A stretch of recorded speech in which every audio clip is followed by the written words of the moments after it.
Today on the Bourbon Bytes podcast, I'm highlighting several new whiskey releases, including Garisson Brothers' 6-year-old Bottled & Bond, New Riff's return of Balboa Rye, a root beer flavored whiskey that apparently is a fan favorite, plus I have a bite-sized review for Copperworks American Single Malt whiskey finished in Tequila Cask.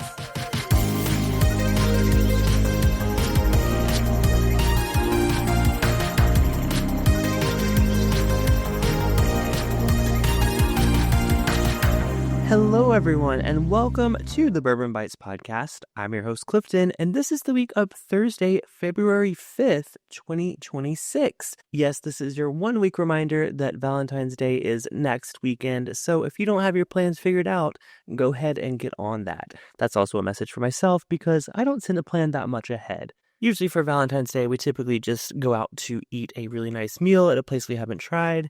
But for those of you that do gifts, get those orders in. But that's not what we're here to talk about today. Today we are sharing all of the latest whiskey and video game news that you should know about. If you missed last week's episode, that one was a little bit different. I went into my thoughts on different product rebrands across the whiskey industry. So if you missed it, go check it out if you're interested in hearing what I think about the new looks of a lot of our favorite bourbons and whiskeys. But today's more traditional format, we're going to be doing news across some whiskeys and video games, and then getting to our bite-sized review. Now, this week's bite-sized review is a brand that I reviewed last year and ended up being in my top 10 whiskeys of the year. So they have another limited release that I'm going to try for the first time here tonight for you guys and give my thoughts. But before we get into that, we have some news to share. Now, one of these is a new release from Garisson Brothers. They have a Bottled & Bond bourbon coming out. Now, this is a 6-year-old 100 proof Texas bourbon made entirely from Texas grains and proofed with pure hill country rainwater. Now, this is going to actually be released on February 28th later this month, and they're only going to have 2,000 bottles of it available, and it's going to be first come, first serve basis at the distillery. But part of the reason I wanted to mention this is I think it's about time that Garisson Brothers starts releasing more moderately priced whiskey releases. This Bottled & Bond release is $100, which is very high for a 6-year-old Bottled & Bond bourbon, but it feels like a step in the right direction because most of what I've seen from Garisson Brothers is really over 100, or at least anything that's a special edition release. So, of course, they have their small batch and single barrel, which are currently right under $100. The small batch goes for about $83, the single barrel closer to $90, at least depending on your area. But seeing a 100 proof edition of this at 6 years old makes me hopeful that we're going to see more of these either Bottled & Bond releases or age-dated releases. I'm not willing personally to spend $83 on a small batch 94 proof bourbon without an age statement, but I am willing to pay $100 for a age-dated 6-year-old 100 proof bourbon. I think I would at least give it a shot once. Of course, 6 years in Texas is a pretty well-aged bourbon. If you don't know, Texas is really intense heats, so it is interacting with that wood way more than you would expect from like a Kentucky bourbon or an Indiana bourbon. 6 years is probably going to taste a little more like 10 to 12 years old when it comes to the Texas heat. So it's definitely something I would like to try. I'm just not willing to spend $150, $200 on a Texas whiskey. Unfortunately, it's just not in my budget, and it's also, I just think of how many other American whiskeys I can get for that price point. So just want to mention the new Bottled & Bond. I'm curious to hear if you guys have tried it and what you think. Well, moving on, another craft whiskey brand is back with one of their crowd favorite releases. So this is New Riff Balboa Rye. Now, I was fortunate enough to find the first batch of this right when it first came out, and it was such an interesting take on a rye whiskey. Even compared to New Riff's other rye whiskeys, I just think the flavor profile of their Balboa Rye is such a different twist on it. Balboa Rye was a grain variety widely used in the 1940s, so it is a historical grain that's being brought back to life with this release. Now, as with other New Riff releases, this is Bottled & Bond, no chill filtration, and 100 proof with a mash bill of 95% of that Balboa Rye and 5% of malted rye. They say this flavor profile opens with red, fruity, and clove notes on the nose, and followed by black and white pepper. Retail on it is about $60, which I think is in line with what it's always been. And it's going to be available at the distillery gift shop, online, and at select retail locations beginning the end of last month. So it should be on sale now. Speaking of bringing back a crowd favorite, although I'm not the target crowd for this one, Rebel Bourbon is bringing back their Rebel Root Beer. This is a root beer flavored whiskey. Now, have I had it? No. Will I buy it? Probably not. But this is a 70 proof straight bourbon whiskey that has been infused with bold and creamy flavor of root beer. Retail price is about $20 for the full-size bottle or 99 cents for a little airplane bottle of it. You know, if I saw an airplane bottle of it, I would definitely pick it up and give it a try. I'm not sure I would commit to a full-size bottle without trying it first. They're calling it a fan favorite, so it seems like something that did really well for them. So I'm a big fan of Rebel spirits in general, but yeah, I'm not the target market, but apparently a lot of people are, so cheers to those folks. All right, last piece of whiskey news before we get into a little bit of video game news. Buffalo Trace has announced their all-new festival for the month of February. They are calling it the Charred and Chilled Festival, and it's going to be running at the distillery in Frankfort, Kentucky every weekend in February. And they consider weekends Thursdays through Sunday, so it's like a long, expanded weekend. Basically, for guests 21 and over, tickets are $35, and they include a bourbon tasting in an igloo, a winter cocktail at the ice bar, s'mores, a savory bourbon treat, and a take-home rocks glass set with an ice mold. They'll do a live ice sculpting during the event. There will be treats featured from Rebecca Ruth Chocolates, who is the maker of famous bourbon chocolates sold at Buffalo Trace. And they're really just making this a cozy winter festival for local folks and visitors to the distillery. I love this. I wish I was local so I could go visit this. I love a good winter festival, especially one centered around whiskey or cocktails or s'mores. I'm a fan of everything mentioned in your included ticket here. Like I said, $35 a person, but that includes the cocktail and the tasting. What a fun experience. If you guys are local to the distillery and you're interested in this, definitely check it out. Now, I'm not sure if they're going to have some closures due to the weather. I know Kentucky got hit a bit with this winter storm, so check with the distillery before heading out there if you're thinking about going this weekend. If you guys do go, let me know. That sounds like so much fun. I feel like s'mores and bourbon on a chilly winter's night is the perfect combination. So check that out. Buffalo Trace over the weekend in February. All right, last but not least, we have a couple of video game updates. One comes to us from Ubisoft. They are canceling a bunch of their projects, one of which is one that I was actually personally excited for. It is a Prince of Persia remake of The Sands of Time. This was one of my favorite video games growing up. It came out on PlayStation 2. I love the fact that you could rewind time. That was one of my favorite things. You know, if you did make a mistake as you were jumping along a wall, you could go back a few seconds and correct your mistake. I love that mechanic, and I love games that incorporate that mechanic. I even think ones that have done it more recently have credited Prince of Persia: Sands of Time for inspiring that mechanic. So to hear that there was a cancellation of this remake was a big bummer to me. They're really just reevaluating their position in the market. They're trying to restructure in a way to stay competitive. Unfortunately, this kind of backfired because after this announcement, their shares fell by a third to their lowest level since 2011. But it's going to be a sweeping reorg of the entire company, and there will be 6 total games affected. So it really, really put a hurting on their stocks. They say the reason for this restructure was driven by the competitive market of AAA games. According to the founder and chief executive, Yves Guillemot, probably mispronouncing that, he says the AAA industry has become persistently more selective and competitive with rising development costs and greater challenges in creating brands. However, he goes on to say that AAA games have more financial potential than ever, and they said that certain games like Prince of Persia or in the action-adventure genre were a bit out of touch with the market-dominated games like Fortnite and Call of Duty. Unfortunately, you know, every game's not going to be a Call of Duty. They're even calling out indie games like Peak and cooperative adventure games and Roblox and things like that.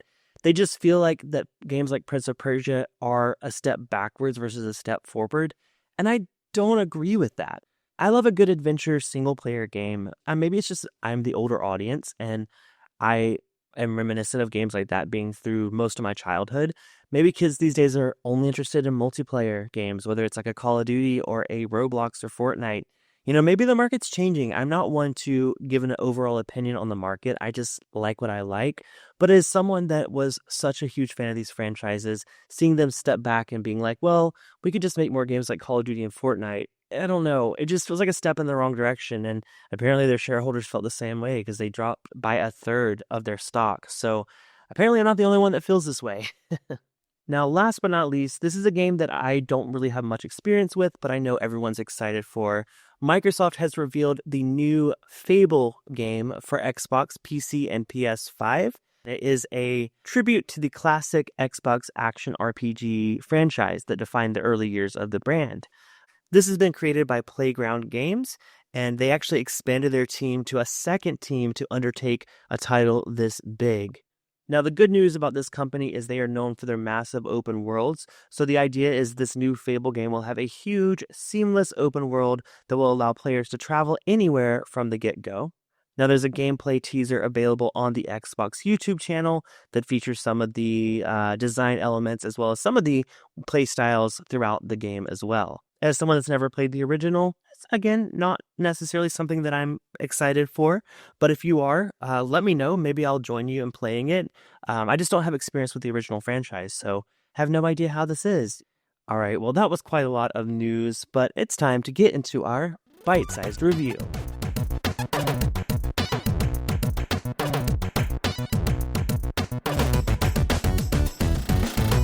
Like I mentioned earlier, this is from a brand that I featured towards the end of last year and ended up being one of my top 10 whiskeys of 2025. This is from Copperworks Distillery out of Seattle. And with the one that I tried last year, which was an American whiskey finished in Irish ale barrels, they also came out with another release called Arette Tequila Cask. Now, Arette is a brand of tequila that I know very, very well. I've just been a fan of this brand for their Blanco tequila and their Fuerte 101 proof tequila. I've always considered it one of my go-to house brands. So now we have an American single malt whiskey, which, as with all other Copperworks, is based on a malt from a beer mash, but it is finished in tequila cask, which I've not seen done on an American single malt ever. So I'm excited to see how this really funky, interesting American single malt holds up to a funky, interesting cask. So let's go ahead and get this poured, and I'll tell you a little bit more about it. So this whiskey comes in at 100 proof. Pricing is about $90 MSRP, and it was a direct collaboration with the tequila brand Arette in Jalisco. After a experimental release they had in the past called Special Release Number 37. Apparently that one was so popular that they went with them and collaborated for a much larger release. So this release uses their signature 5-malt recipe and was matured for 5 years and 7 months in refill American single malt whiskey casks. It was then finished in Arette tequila cask for an additional 1 year and 9 months. Now that's over twice as long as the last time they did a tequila cask finish release. It is a whiskey club exclusive, so you have to be part of their whiskey club to add it to your cart. Now, normally I'm a little bit wary of these clubs, but this one actually seems a bit worth it. There's the 1 bottle club that is their $90 price point plus tax and shipping each quarter, and you do get 1 bottle of their exclusive releases every quarter. So if you want this one, you can either pick it, or if you could pick a different one and then pick this up separately. As someone that's a fan of their whiskeys, it is something that I consider joining, and that's not something I say lightly. I mean, there's a lot of whiskey clubs I see that are high prices, expect you to buy a certain number of bottles. But it seems that Copperworks really care about the consumer, and they want to make sure that you're getting whatever value you want out of it. And that's the vibe I got from it when I interviewed them on the channel. It's the vibe I got from it when I visited the distillery. Honestly, it just seems like a very consumer-friendly club. So just wanted to point that out before we talk about my overall score, because it is an exclusive for those folks. Now, this one's going to be fairly limited. They're only going to have 322 bottles of it available. Now, these are available to order online or at the distillery itself. And with this being a relatively small brand, I have a feeling these might stick around just for a little while. So if you're considering it, check out some reviews. I know a few other channels have covered this whiskey, but I'm curious to hear what I think of it. And I'll make a decision today if I'm going to order myself a bottle, because I already know I'm going to order myself a bottle of their Kilt Lifter whiskey. So let's go ahead and give this one a nose. Okay, as with the Kilt Lifter, this is a very unique nose.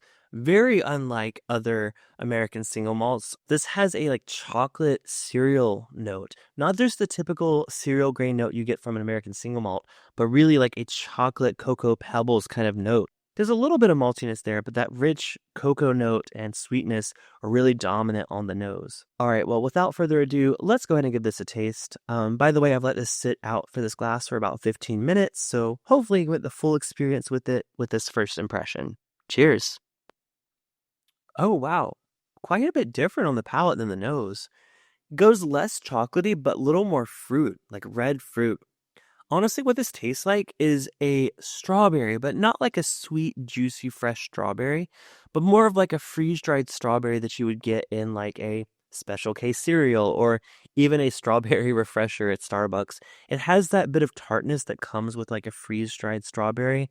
Not quite as sweet as a fresh one, but a lot of that overall red fruit flavor combined with tartness is really the first thing I get on this whiskey. And that's completely unexpected for a tequila cask.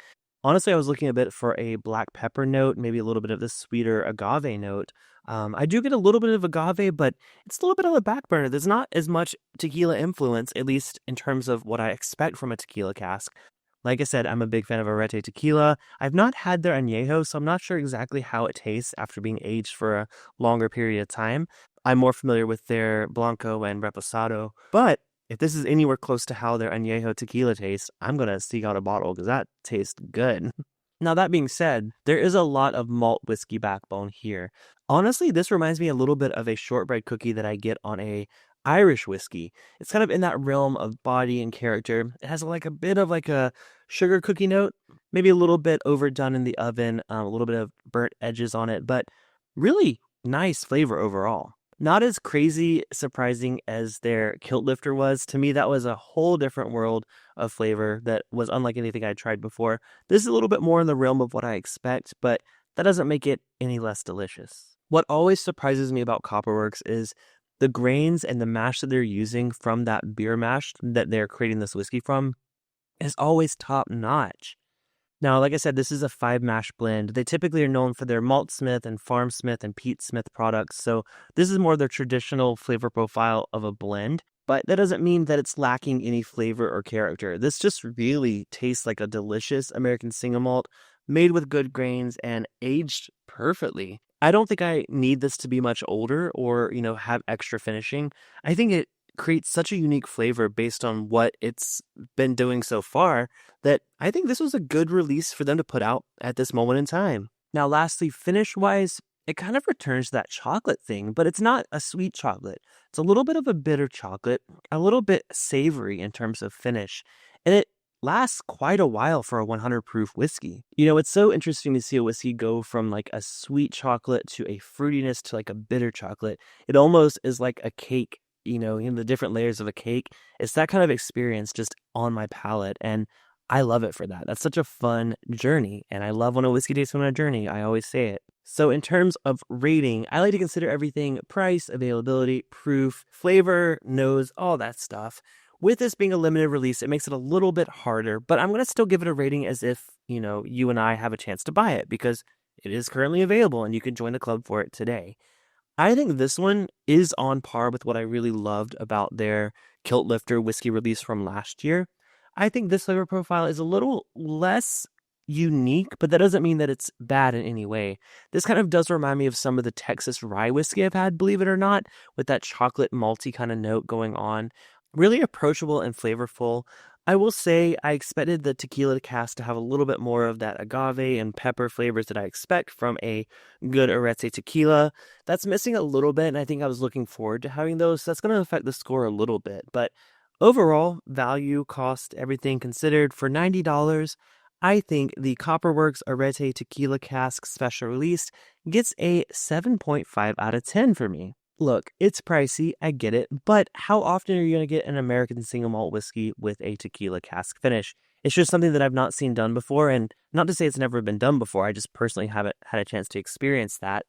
I will say, though, that there are other whiskeys that do fun finishes like this at a fraction of the price. I love Kilt Lifter because for the price, that was significantly more affordable. So, for example, Kilt Lifter was $75.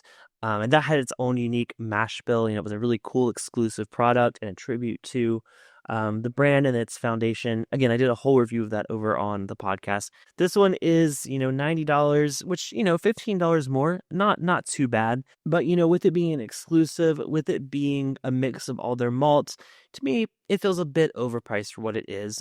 But that doesn't mean it is lacking in flavor. If you are a fan of Copperworks and you know that you love their flavor profile, I do recommend this whiskey. It's definitely one that I would pick up as a fan of their releases. If you've not yet tried it, maybe try it before you buy it. That's kind of what I feel like at the 7.5 category. It's not like an instant buy. Don't go rushing out and pull the trigger on it without trying it.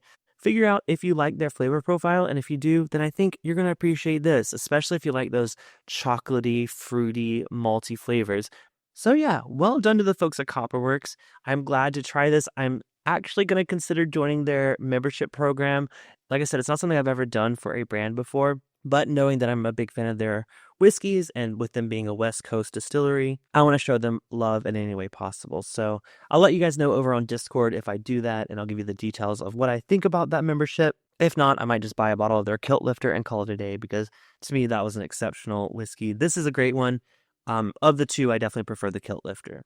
But with that said, that does it for this week's podcast. Thank you all so much for listening. Like I said, don't forget Valentine's weekend is next weekend. So get your plans in now. I will be putting out another episode before then, but by then it might be a little too late unless you have some last minute plans. So cheers to y'all. Thank you so much for listening. Thank you for continuing to support me on the Byte Club at bourbonbytes.com, Patreon at patreon.com/bourbonbytes, or follow me on all social media at Bourbon Bytes. Your support means a lot to me, whether you like the bite-sized reviews or the full-length live streams over on YouTube, or maybe the Twitch streams on twitch.tv/bourbonbytes. Just seeing you guys show up to support means the world to me. So cheers. I'll talk to you guys next week. And until then, this has been Bourbon Bytes, a whiskey podcast with a gaming twist. Bye.